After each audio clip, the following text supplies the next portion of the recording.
So in a relationship, a lot of people can get stuck when a partner or even an ex-partner starts to or continues to bring up past events. Maybe something that you did, maybe something that you didn't do. Maybe it's even not connected. It can feel really confusing as to why the past sort of feels like it keeps on being dragged up. So in today's video, I want to break down why your partner keeps on bringing up the past, why most people misunderstand it, and why it's actually a real opportunity to build the relationship. So when a partner keeps bringing up the past, a lot of people can view it as a legal trial where they're being double jeopardized for a crime that they've already served time for. It's not necessarily always about something that you necessarily have done, but it can be adjacent to that. But a lot of people can get really confused as to why past events continually keep on getting brought up when it feels like it's already been moved on for, it's already been addressed. But the truth is, that is the first mistake, is that oftentimes it was never really properly addressed. It was never properly buried, or it was never properly healed. So I want to break down why the past keeps on getting brought up in your relationship and exactly what we can do about it. So the first sort of myth, the first mistake that people make is having this idea that the past is being brought up to win an argument. In reality, this is not about trying to gain points. It's trying to find and build a secure emotional environment. So it may feel like it's a scorecard or a scoreboard or trying to win points against you, but to your partner or to your ex-partner, it's a security assessment. And we'll dig more into this in a second, but it's just important to know that this is not about point scoring.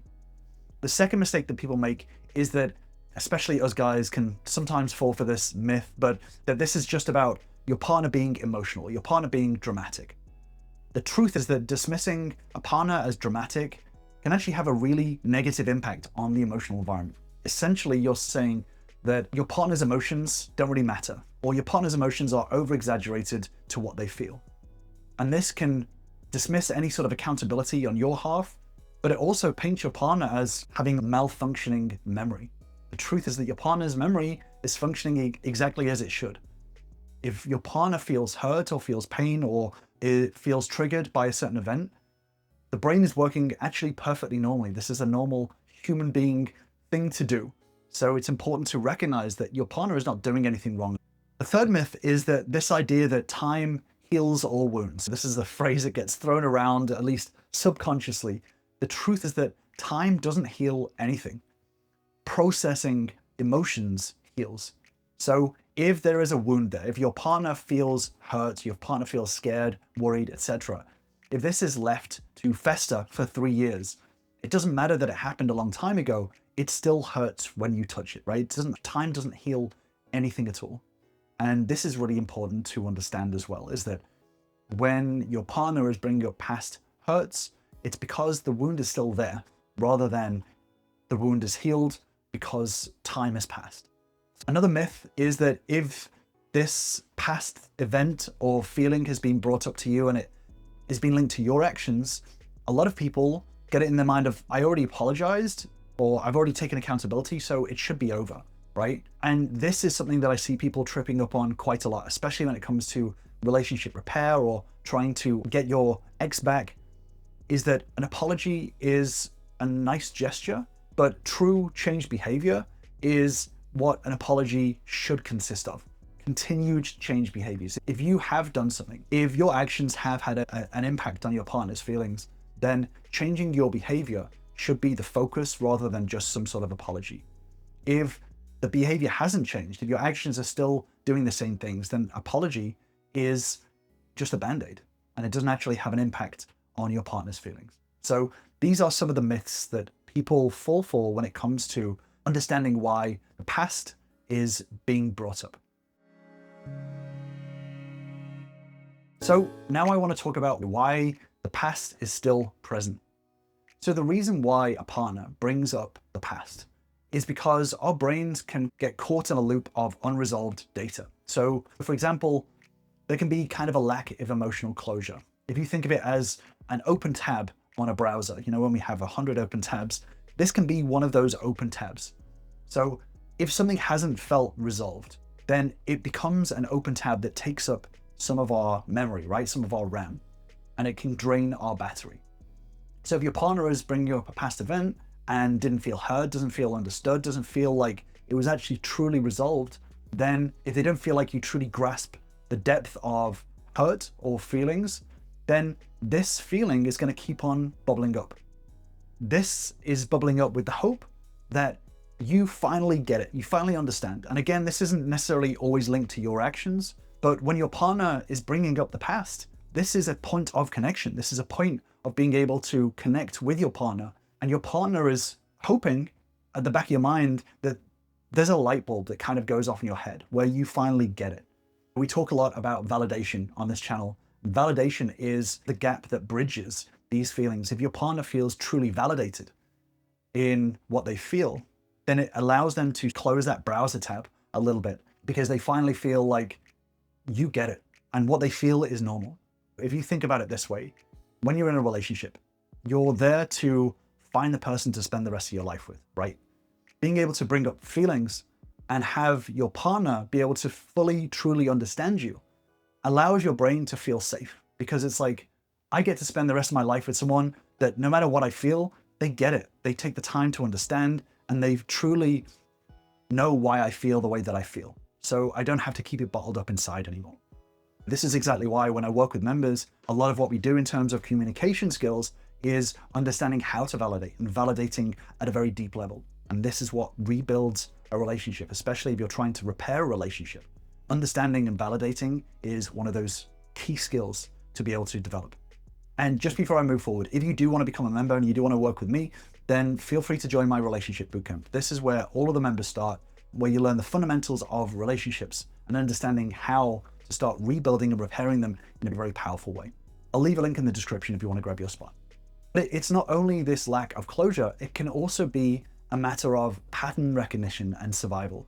So our brains are very tuned to social and emotional patterns. This is what our brains are best at, pattern recognition. So there can be a prediction of future pain. This is something the members I talk about called expectancy bias. If you are doing something today that reminds your partner of maybe a betrayal from 3 years ago, or is similar to something that they felt hurt by, then your partner's brain is going to trigger and scream danger, right? So if your partner recognizes a pattern or what they think is a pattern, they feel is a pattern, then bringing up the past to show you the pattern is really important because this is basically saying, hey, here's something that I feel like I've recognized and I want to express this to you. When a person feels hurt or worried or scared, the memory stored in the brain can trigger the amygdala, which is our fear center of our brain. So this part of the brain doesn't have a concept of linear time. To the amygdala, a trauma from 3 years ago feels like it's happening today. So it's important to understand that if your partner feels triggered and their brain has recognized a pattern, if you're dismissing it or you're just thinking that it's point scoring, then you're not going to be able to support your partner in feeling like there's a strong emotional environment to be able to express their feelings in. But one of the biggest things is that when it comes to relationship repair, there can be subconscious testing of the foundation of the relationship. So if you have gone through a breakup or you've gone through a rough patch and you're trying to rebuild the relationship back in a very strong way, which, you know, a lot of you guys are, is that your partner can subconsciously be checking to see if the new version of the relationship is actually going to be solid, if the foundation is going to be there. So being able to bring up an old wound, something from the past, can be a subconscious test to see how you react now. It can be easy to temporarily reduce your anger or not get defensive like you did in the past, but is this consistent? Does this happen no matter what? So if your partner brings up something from 5 years ago, how are you going to react? How are you going to respond? Is the solid foundation there for this new version of the relationship? If you react with anger or defensiveness, then you prove that it still isn't safe to talk about all the hard stuff, all the stuff that really matters in relationships. This kind of means that there's a security check that fails. If you think about it, it's kind of like, hey, if I bring this up, what's going to happen? And then you react defensively, then you fail the security check in the brain. So this leads us on to how do we close this loop of kind of unresolved feelings? It's actually very simple. This doesn't have to be complicated. If you want to be there for your partner and you want the past to stop being brought up, then you have to kill the past with a better present. The first step is always to stop defending.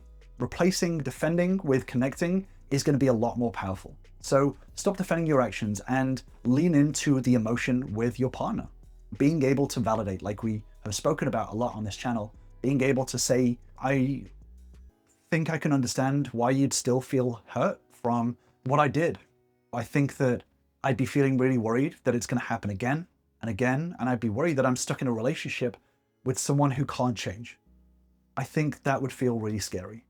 In this way, you're being able to validate your partner's feelings. You're recognizing the potential pattern. You're putting it out to your partner to be able to say, yes, that's how I'm feeling, or no, actually, I'm feeling something different. This gets you out of the defensive loop, and it allows your partner to start being able to feel and feel resolved from those feelings that they're feeling. The only way to prove that the past is dead is to live a present that looks nothing like it. Right? So if your partner is feeling that the past is going to repeat itself, the only way to prove that it won't is by showing different patterns, by showing a pattern that is stronger than the past pattern. And this is through consistency. This is one of the key points of relationship repair, is that this is not just about taking accountability. This is not just about validating one time and checking a box. This is about practicing your relationship skills in order to build consistency so that your partner sees a much stronger, much healthier pattern moving forward. Being able to build a strong and healthy relationship is about being able to build yourself and your partner a roadmap together. Once you learn and practice the healthy, positive relationship skills, then it becomes a roadmap for you and your partner to start following in the future. And this allows you to come up with a much better process and a better system for both of you moving forward. I've done a deeper dive video on this, but seeing relationships in more of a systems way than simply crossing your fingers and hoping is a much more powerful way to be able to lead a relationship moving forward, to allow you both to be able to create a very strong emotional environment for you both to be able to process your feelings together rather than simply vaguely hoping that things work out. So I won't deep dive into it here. I'll leave you with that video on relationship systems, and I'll see you over there.